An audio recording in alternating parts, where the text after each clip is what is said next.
এই এলাকার একটি বিশেষ সমস্যার কথা আমি জানি। আমি এই এলাকার মানুষ, এই এলাকার সন্তান। বিএনপি যখন সরকারে থাকে এই এলাকার লবণের মূল্য, ন্যায্য মূল্য নিশ্চিত করা হয়।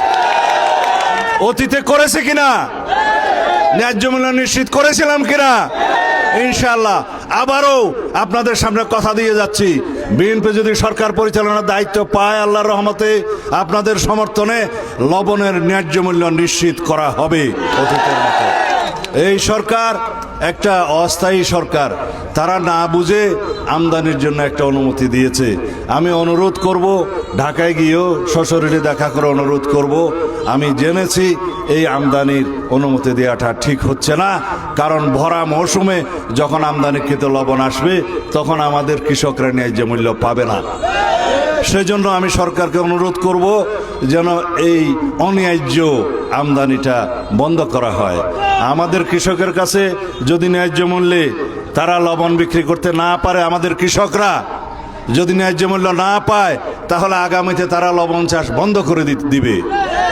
তাহলে পরে সারা বাংলাদেশের সমস্ত লবণ সরকারকে আমদানি করতে হবে। সেটা কখনোই হতে পারে না, দেশের জন্য মঙ্গল হতে পারে না।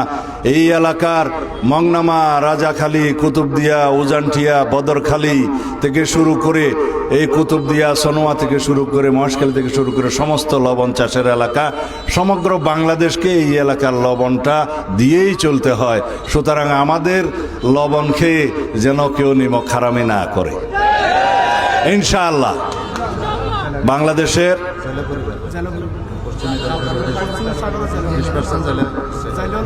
আচ্ছা জেলে পরিবার, এটা আমার ভালো হয়েছে ইয়াদ করে দেওয়ার জন্য।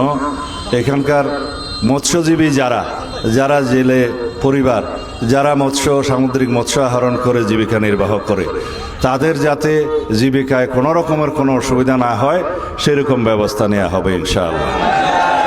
আপনারা জানেন কুতুবদিয়া, মহেশখালী বন্দর হচ্ছে, সেটা বিএনপি সরকারের পরিকল্পনা ছিল। আমার এখানে বসে মংনামা ঘাটে বসে এই সমস্ত জরিপ পরিচালনা করা হয়েছে। মাঝখানে আওয়ামী লীগ আসাতে এই বন্দর নির্মাণ অনেক বিলম্বিত।